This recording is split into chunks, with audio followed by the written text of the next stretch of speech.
Hi,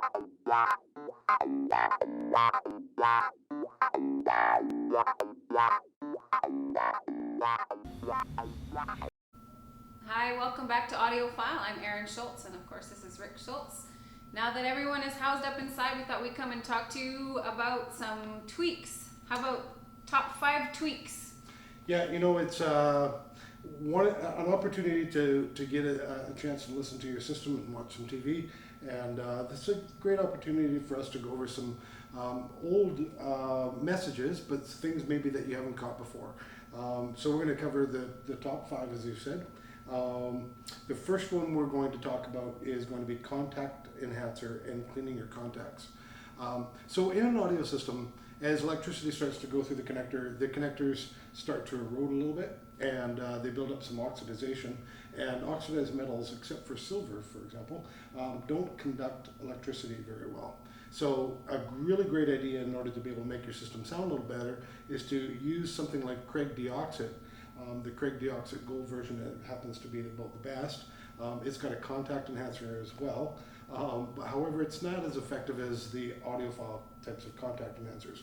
Once you've done your cleaning, and you can see those on previous videos, go back and go over it with some good quality contact enhancers, and you can check out videos on different contact enhancers that we have had. We're also coming out with our own contact enhancer. It's the first time that I've actually publicly talked about that. If you're interested in it, please give us an email.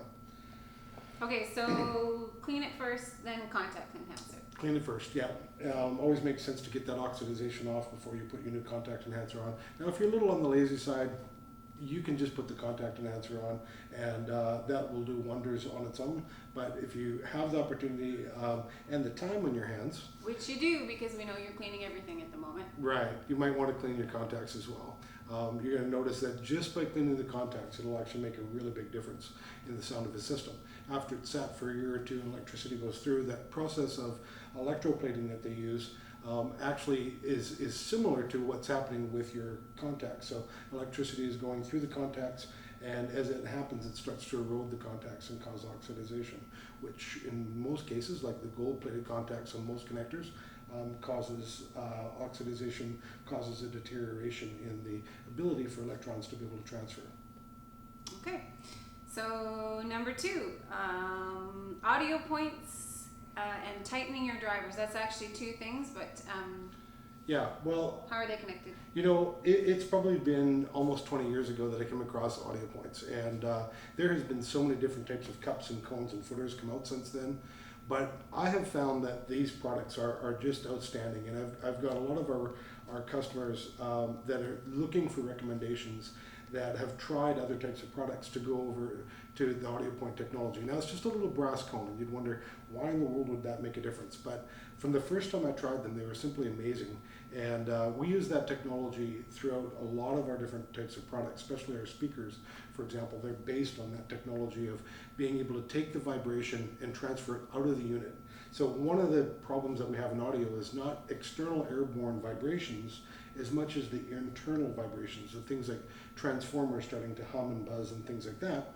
And you can actually drain that energy out, and it will lower distortion. And it really does it quite dramatically. It's really surprising the difference that these little devices make. If you get into the stands, it's even far more dramatic. So I'd really highly recommend that as something that you could, not spend a whole lot of money on. Like the cleaning is, free, but it just takes a little bit of time. Something like audio points are going to set you back $100 maybe for a set of 3, something like that. But very worthwhile and something I'd highly recommend. The tightening of your drivers. I have had people report to me that they've hooked up different types of products, even cabling, and kind of got a strident sound. And asking them just to go and tighten the screws in their drivers, they've eliminated that. And what happens is, as the driver starts to modulate back and forth, it's vibrating in the cabinet, and that driver starts to actually work its way loose a little bit. Now, it's not a whole lot, but it can make a large difference audibly, and it can cause things like harshness and hardness and strident sound. If you want to take that one step farther, if you can find a replacement, go to our brass screw tweak episode, and you can find a replacement to be able to use a brass screw instead of a regular steel screw, a brass screw. Say it again. Anyways. So go ahead and look up that video. I think you'll really enjoy it. And people have tried it. You'll see the comments on it. It really does make a nice difference. Okay, so that was number 3, the brass screw tweak.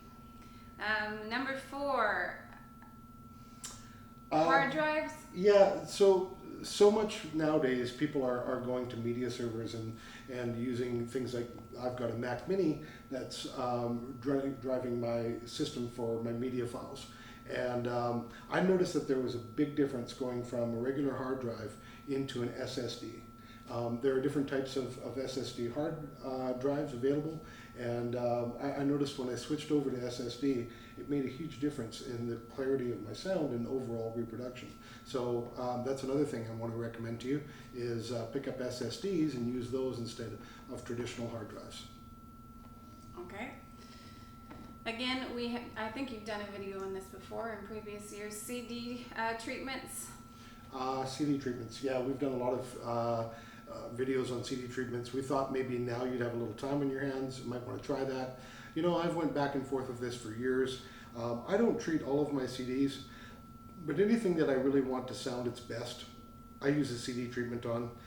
And I often find CDs that are almost unlistenable can sound really musical and really great once you've done the CD treatment. So look up the CD treatment episode, and there's a number of them now. You're going to find that black marker that we put along the edge of the CD really makes a nice difference. If you're using CDs still, that's something that I'd recommend. And also before you import your media files. I'm laughing because I'm not sure I should share this story or not, but do you remember when I first met you? When the first time we were going to listen to music, I think it had a ghetto blaster or something, and I happened to pick up a CD, and after you did the old shoulder scrub with it or whatever, I licked the CD. And it worked. And it worked. Yeah, she had this little ghetto blaster thing, Anyways, just to assure you, my CD licking days are done. But you can try it. Just not now. It was hilarious, but she'd go and try to put on music and it just wouldn't work. It'd skip and wouldn't track the CDs, and she'd go ahead and lick the CD and put it on there and it'd play perfectly. So, there's something to it. In that note, I really want to recommend the Essence of Music as well. Bob Spence has done a wonderful job with a fantastic product. I don't think there's anything really like that out there. And you definitely don't want to lick your CD after applying Essence of Music. Have you ever tried that, Erin? No, I haven't tried that. And again, it smells now's a little not lemony. the time to be licking CDs. Now's not the time to be licking CDs.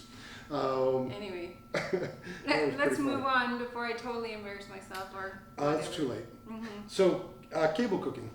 If you have access to a cable cooker, these things really do work. And how they work, who cares? What matters to most audiophiles that we have an opportunity to be able to get in front of is, does it work? And have you tried it? And we've tried cable cooking. We've got a couple cable cookers in our shop. We even use high voltage Tesla machines in order to treat cables coming out of high fidelity cables. These devices really make a difference. They make it more musical, they make it more open. The difference is actually really quite tremendous. And a cable cooker can be kind of on the inexpensive side if you shop around and you look at different ones. We use the Audio Dharma. There's a new one out. We've got the anniversary edition, and there's a new high current version out too. They really work well. So hats off to Alan. You came up with a great idea. I'm not sure if you're the first guy on the market with them, but if you look up Audio Dharma